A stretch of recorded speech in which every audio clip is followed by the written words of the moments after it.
మేజర్గా వచ్చినటువంటి వార్త ఎలక్టోరల్ బాండ్లు రద్దు. సుప్రీంకోర్టు ఒక సంచలనమైనటువంటి తీర్పు ఇచ్చింది. ఇది కూడా ఎన్నికల ముందు ఇచ్చింది. కేంద్ర ప్రభుత్వం 2017-18 ప్రాంతంలో తెచ్చింది అనుకుంటా, బహుశా 2017-18 కేంద్ర బడ్జెట్లో ప్రస్తావించారు. 10,000 లక్ష ఈ బాండ్లు వస్తాయి. ఈ బాండ్లకు సంబంధించినటువంటి దాంట్లో ఎస్బీఐలో ఎలక్టోరల్ బాండ్లు 1,10,00,000లకు సంబంధించినటువంటి బాండ్లు కొనాలి. అయితే భిన్నాభిప్రాయాలు కూడా దీనిపైన. ఎలక్టోరల్ బాండ్లు ఏవైనా రాజకీయ పార్టీలకు విరాళాలు ఇచ్చేటువంటి విషయంలో, రాజకీయాలకు సంబంధించినటువంటి విరాళాల విషయంలో ప్రతిసారి కూడా ఏదో ఒక చర్చ జరుగుతుంది. ఇప్పుడు ఎవరైనా ఒకరు ఓపెన్గా ఒక కంపెనీ వాళ్ళు ఏదైనా ఒక పార్టీకి ఇస్తారు. ఆ పార్టీకి ఇస్తే ఏమవుతుంది? మామూలుగా ఇచ్చినా ఎప్పుడు ఇచ్చినా కూడా మొదలైతే చర్చ. ఇప్పటికే అంబానీ, అదానీలు, గతంలో కాంగ్రెస్ ఉన్నప్పుడు టాటా, బిర్లాలు, ఇట్లా ఏ పార్టీ అధికారంలో ఉన్నా ఆ పార్టీకి ఎక్కువ డబ్బులు విరాళం రావడం అనేటువంటిది సహజం. అధికారికంగా వచ్చే విరాళాల విషయంలో ఎక్కడైనా కూడా ఇబ్బంది రాకుండా కక్ష సాధింపు. నేను ఒక పార్టీకి 10 రూపాయలు ఇచ్చినా అంటే వేరు విషయం. కానీ ఒక కంపెనీ ఒక పార్టీకి 10 కోట్లో 20 కోట్లో విరాళం ఇచ్చిందనుకోండి, అప్పుడేమవుతుంది? వీళ్లకు సంబంధించినటువంటి గోప్యత రాకపోవడంతో ఇప్పుడు ప్రజా బాహుల్యంలో అదే చర్చ జరుగుతుంది. ఇప్పుడు ఆ కంపెనీ మీద కక్ష సాధింపు మొదలవుతుంది. వీళ్ళు వచ్చిన తర్వాత అధికారంలోకి వాళ్ళను బెదిరించడం, వాళ్ళు వచ్చిన తర్వాత వీళ్ళకు ఎలక్టోరల్ బాండ్లు రద్దు చేస్తే ఏవో చిన్న చితకాకు సంబంధించినటువంటివి వస్తాయి. ప్లస్ బాండ్లు అనేటువంటివి ఎస్బీఐ ఇచ్చినటువంటివి కాబట్టి అధికారికంగా నల్లధనం కాకుండా అది పూర్తిగా తెల్లధనం మాత్రమే పోతుంది. మరి ప్రత్యామ్నాయ మార్గం ఏమిటి అనేటువంటి విషయంలో మాత్రం ఎక్కడా స్పష్టత లేదు. ఈ విషయంలో ప్రత్యామ్నాయ మార్గం మాత్రం స్పష్టత లేదు. ఎవరు చేయాలి, ఎట్లా చేయాలి? ఇప్పుడు మళ్ళీ ఏమవుతుంది? మళ్ళీ నల్ల డబ్బే ఎవడో కంపెనీ వాడు మళ్ళీ ఎక్కడి నుంచో నల్ల డబ్బు వస్తుంది, మళ్ళీ దానికి సంబంధించింది వస్తుంది. అయితే వచ్చిన దాంట్లో ఎలక్టోరల్ బాండ్లు పెట్టి వచ్చిన దాంట్లో గోప్యత ఉంచకపోతే వాడు ఎందుకు డబ్బులు ఇస్తాడు? మళ్ళీ పార్టీలు మళ్ళా ఖచ్చితంగా బెంచ్ కింద చేయబెట్టాల్సినటువంటి పరిస్థితి వస్తుంది. దీనికి సంబంధించినటువంటి ప్రత్యామ్నాయ మార్గం ఏమిటి?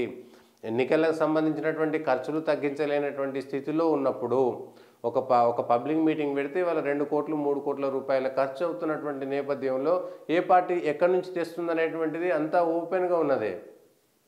అఫీషియల్గా ఉన్నటువంటి పార్టీ అకౌంట్లకేంచి ఎంత డబ్బు తీస్తున్నారు ఒక పబ్లిక్ మీటింగ్ పెడితే అనేటువంటిది బయట పెట్టాలి.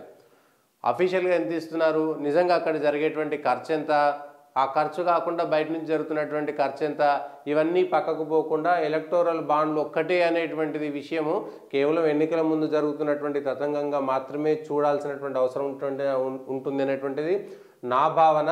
దీంట్లో ఆ బాండ్లు ఇవ్వకపోతే ఇప్పుడు ఆ కంపెనీలకు సంబంధించి ఎవరు బాధ్యత వహిస్తారు? వాళ్ళు ఇవ్వరు.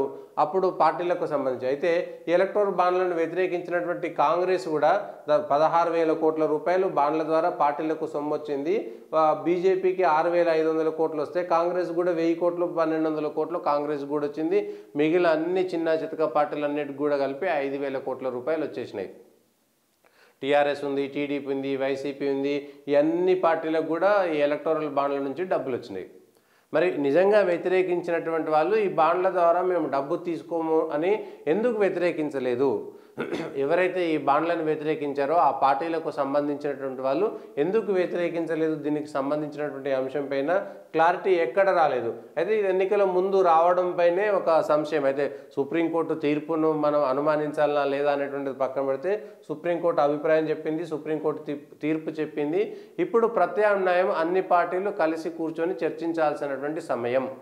ఓపెన్గా చెప్తే ఎవరెవరు ఏ పార్టీకి ఎంత ఇచ్చారనేటువంటి విషయాన్ని ఇప్పుడు బయట పెడితే ఆ పార్టీల పరిస్థితి ఏంటి, ఆ పార్టీల నుంచి సంబంధించి ఎవరైతే డబ్బులు ఇచ్చిరో ఆ డబ్బులు విరాళం ఇచ్చినటువంటి కంపెనీల పరిస్థితి ఏంటి?